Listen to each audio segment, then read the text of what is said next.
Does it embarrass you? And I know it must because it embarrasses me. This is not a loaded question. That the federal government continues, as we have for a while, to send money to dead people. And they cash the checks. You and I have talked about this a couple of years ago, and of course, we should not. That should not be happening. Hey, what's up, everyone? Welcome back to the channel. Today, we're diving into a heated exchange between Senator John Kennedy and the OMB director. It's all about the government sending out billions in checks to dead people. Yeah, you heard that right. We've got a lot to unpack, so stay tuned because it gets wild. And don't forget to hit that subscribe button so you never miss a breakdown of the latest political drama. Does it embarrass you? And I know it must because it embarrasses me. This is not a loaded question. That the federal government continues, as we have for a while, to send money to dead people. And they cash the checks. You and I have talked about this a couple of years ago, and of course, we should not. That should not be happening. Well, here's what I'm hoping that the administration will take a look at. During the stimulus period, when we were trying to keep our society on its feet, we sent out checks to we sent out $1.4 billion worth of checks to dead people. And they were cashed, obviously fraud. And as best I can tell, we don't know for sure, but we send out between $1 and $2 billion of checks a year continuously to dead people, and they're cashed, obviously fraud.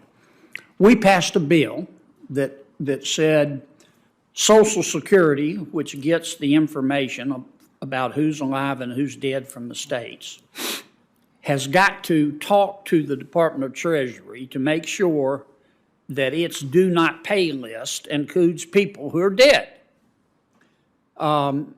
It was a shame we had to pass a bill to implement common sense, but nonetheless we did it.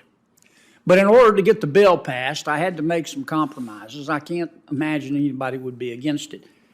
We're going to start doing that on December 23rd of this year, but it's only for 3 years. And the Government Accounting Office says we ought to make it permanent. And I'm going to try to make it permanent.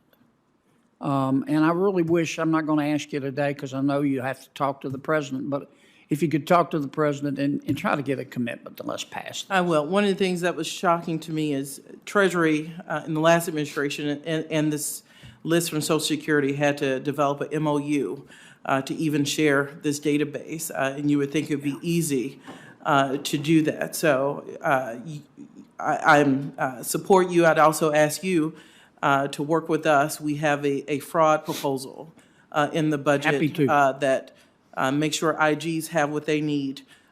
Make sure we go after fraud in the UI system, where we saw transnational crime syndicates, frankly, take advantage of the system. So I'd love to work with you on that as well. Yeah.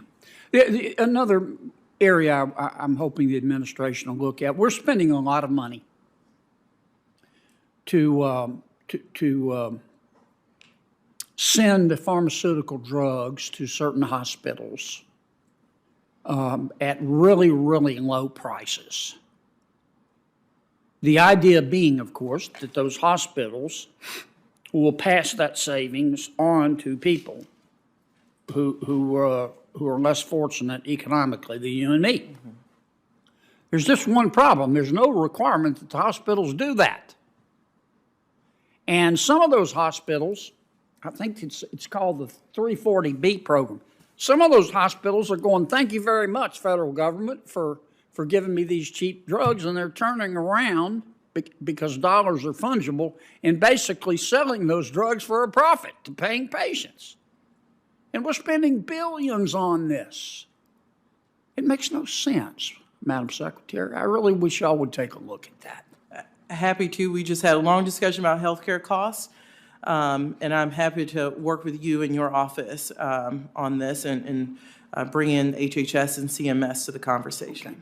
My last question, I noticed, I listened to one of the president's press conferences, and he said,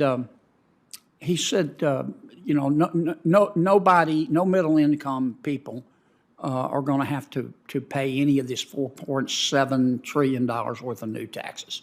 Is that really accurate? I mean, isn't the administration proposing in its budget to roll back some of the provisions, many of the provisions of the 2017 Tax Cuts and Jobs Act? No, sir. So you're not arguing that we should roll them back? We are very clearly in the budget state that the president would support extending those tax cuts for those making under $400,000. Now, he does believe we should pay for those. But he's proposing to roll back tax cuts for people who are making less than $400,000, isn't he? No, sir. I think he's saying the Trump tax cuts, as we call them, expire in 2025. So the 24 budget does not. Some of them expire sooner. Some of them expire sooner, like the R&D tax credit. And I know there are various proposals in the Senate to extend those. But on individual taxes, the president in black and white says he would support extending those. He would not support raising taxes on anyone under $400,000, but he thinks those over $400,000, ensuring that those are rolled back to pay for lower income, those under $400,000 should be on the table. So we can do that in a fiscally responsible way. I agree that's what he said. I just don't think that's what his budget does. So there you have it, guys. Senator Kennedy grilling the OMB director over fraud, government inefficiencies, and taxes. It's clear he's pushing for common sense changes, but as we all know, politics is never that simple. Let me know what you think in the comments below. Do you think Kennedy's on the right track, or is there more to the story? Make sure you hit that like button if you found this breakdown helpful, and don't forget to subscribe to the channel for more deep dives into politics and government news.